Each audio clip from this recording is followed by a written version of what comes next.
Coucou tout le monde, c'est Aude et bienvenue dans cette nouvelle vidéo. Aujourd'hui, je reviens vers vous pour vous présenter le coffret de naissance réalisé pour ma DT Scrap by Fleur de Lune avec sa toute nouvelle collection bébé Pays des Rêves. Donc voici comment ça se présente. Elle mesure 15,5 par 19 cm avec une tranche de 8,5 approximativement. Alors ici, ce sont les plats qu'elle propose, Scrap by Fleur de Lune. J'en ai mis un ici, j'ai mis Petit Ange et je l'ai recouvert simplement avec de la cire. Donc ici, c'est de la cuivre métallique, comme ceci. Je trouvais que ça se fondait bien avec le papier. Par contre, je le dis tout de suite, elle m'a envoyé une collection, enfin un set complet de la collection. Pour faire cette boîte, j'avais besoin de plus. Je suis à l'île de la Réunion, le temps que je reçoive le papier, les frais de port et tout, je lui ai demandé de me passer la version numérique. Donc, j'ai le même visuel à l'écran que lorsque moi je fais l'impression, mais elle, ses papiers n'ont pas tout à fait la même couleur. C'est-à-dire que là, par exemple, c'est un papier imprimé. Vous, lorsque vous l'aurez, il est gris derrière. C'est pas du tout mauve. Donc ça, c'est l'impression par rapport au papier d'origine, qui est un papier recyclé. Et ça donne cet effet. C'est comme moi la dernière fois avec la collection 12 saisons, j'avais imprimé sur un papier aquarelle 200 grammes, je crois 250 grammes. Le rendu n'était pas du tout le même, enfin, était similaire, était un peu plus terne qu'avec du papier DCP Clairefontaine 200 grammes. Pourquoi? Parce que le papier Clairefontaine 200 grammes est bien blanc, bien lisse.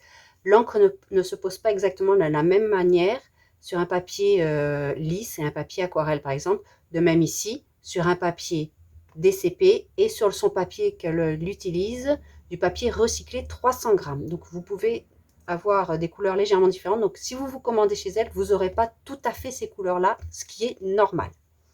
Voici comment se présente la boîte. Alors, je n'ai pas voulu décorer particulièrement les côtés. Vous voyez, elle, son fond ici, il est noir. Et moi, quand je l'ai fait, il est en mauve dedans. De même ici, vous voyez, c'est gris. Et moi, il est ressorti un peu mauve.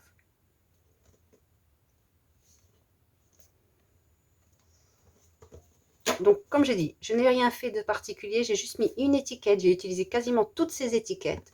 Le mot en plat ici avec de la cire et un peu de nouveau drop en glitter doré. Et rien du tout. J'aime bien quand il n'y a pas grand chose aussi à l'intérieur comme ça, enfin sur les couvertures. J'avais une petite chute de papier. J'ai utilisé pour faire un petit tag, un petit die cut et ici, comme d'habitude, le glitter drop. Donc rien au dos, on peut écrire, par exemple si on veut l'offrir, on peut écrire une petite attention ici, ou alors juste mettre un petit mot. J'aurais pu aussi le fixer, mais j'ai pas pensé, j'aimais bien le mettre ici à l'intérieur. De ce côté, nous avons 6 boîtes. Alors, j'ai pas créé d'étiquette, mais je peux très bien en créer de cette taille-là, vierge, pour pouvoir mettre après ce que vous voulez. 6 boîtes, je trouve que ça suffit. Après, j'ai fait un tuto vidéo gratuit pour faire une boîte de naissance avec plus de boîtes. Ici, ce sont des petites boîtes et j'ai fait mon image comme ceci qui se suit. Alors, il y a aussi une petite astuce pour les réaliser sur silhouette et une astuce aussi, bon, qui est parfois un peu fastidieuse, mais qui permet d'économiser de l'encre ou notamment quand on veut un design à un endroit bien précis sur une découpe, étant donné que je vous propose les gabarits de découpe. Donc, d'un côté, il y a les boîtes et de l'autre côté, il y a un petit coffret pour mettre le folio. Donc, le petit ruban qui permet de l'enlever facilement. Si on met comme ceci, après, ça peut être un peu plus délicat. Là, il y a le ruban ici. Donc, mais si on ne met pas de fermeture ruban, parce que ce n'est pas obligatoire, il est préférable d'avoir ce petit ruban-là. Et si on en met deux croisés avec un nœud au-dessus, ça permet qu'il ne sort pas. Moi, j'en ai mis qu'un seul. Alors, voici comment se présente le folio. Donc, avec un de ces die cut, tout simplement. Vous voyez, on voit bien les deux sessions. Donc comme je l'ai dit, tous ces fichiers-là sont prêts. Il ne me manque plus qu'à préparer le tuto, à tout mettre en SVG. De ce côté, donc les deux côtés se ressemblent beaucoup, sauf que celui-ci est un peu plus épais parce que j'ai mis un peu plus de rabat. C'est aimanté, de même ici, j'ai fait quelque chose d'aimanté. J'ai mis principalement des scènes sur les rabats comme ceci. Ici, pareil, une petite scène. On peut choisir de mettre des photos si on préfère. Alors maintenant, depuis 12 saisons, j'aime bien faire comme ceci. C'est-à-dire que comme j'ai la silhouette, je propose des fichiers avec une découpe ici de photos. Donc, je ne sais plus ici si c'est 13 par 9. Non, c'est 8 par... un peu plus de 10,5. Donc, il faut rogner. Si je faisais 8 par 13, 9 par 13, pardon, là, j'aurais pratiquement plus de papier. Mais si on veut faire une photo 9 par 13, on met par-dessus et après, on ne s'occupe pas des mots, on les met après. Si on a déjà les photos. Sinon, il faut rogner un petit peu la photo. Ici, un petit accordéon. Ici aussi, donc pour l'emplacement photo, j'ai utilisé ce tampon bois. Donc je ne sais pas d'où il vient. Il m'a été offert il y a déjà quelques années. Peut-être AliExpress, je ne sais pas. Ou je ne sais pas si Action, Métropole, vous en trouvez des comme ceci. Je ne peux pas vous dire, je ne sais plus. C'est pas, on me l'a offert. Donc ici, un rabat. Ici, c'est un rabat et une pochette. Alors, ceci, c'est parce que justement, j'ai utilisé la méthode pour économiser les papiers. L'impression, c'est, par exemple, quand je découpais, alors c'est pas celui-ci, mais je découpais et j'enlevais une partie. Et quand je faisais le print and cut, c'était blanc. Donc, finalement, je les ai gardés. Ça fait des emplacements photos. Bien sûr, c'est pas recto verso. Donc, la petite pochette. Ici, un rabat. Je n'ai pas mis de photo. J'ai préféré... mettre de la décoration. Bien sûr, on peut mettre des photos si on le souhaite. La deuxième partie, un rabat donc plus grand ici. Encore une photo. Donc, je pense que ça venait d'ici. Les petites découpes de tout à l'heure. Voilà. Bon, c'est pas celui-ci, sauf si peut-être. Et bien voilà. Vous avez la découpe qui était là.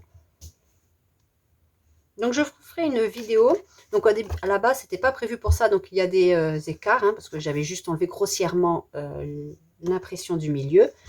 Donc, je vous montrerai, je ferai une vidéo pour vous montrer. Si ça vous intéresse, dites-le en commentaire. Si vous voulez une vidéo pour économiser un peu d'encre, même si c'est un peu fastidieux à faire, mais lorsque l'on veut des découpes comme celle-ci, avec quelque chose de bien précis, un emplacement bien précis par rapport à une découpe, c'est intéressant de le faire, je trouve.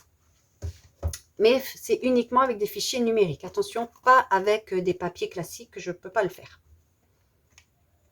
Sauf si vous scannez votre papier et que vous l'imprimez après par la suite. Donc ça revient au même, c'est ça, par rapport à un papier numérique à la base. Donc ici, on peut mettre encore une photo. Ici, c'est 9,5 par 13,5. Donc on met une photo 9 par 13 et on a du blanc autour. Pareil ici. Donc j'ai mis un petit peu partout les petites étiquettes que vous pouvez voir. Ici, je n'ai pas collé en totalité. Donc on peut glisser la photo ici. Moi, j'ai mis une de ces petites étiquettes. Une photo ici, ici, ici. Pareil, ce n'est pas collé en totalité. On peut glisser la photo. L'illustration, j'ai laissé entière, mais on peut mettre une photo ici si on veut. Pareil que tout à l'heure. Étant donné que c'est là pratiquement la même chose des deux côtés, mais en effet miroir. De ce côté, j'ai l'accordéon.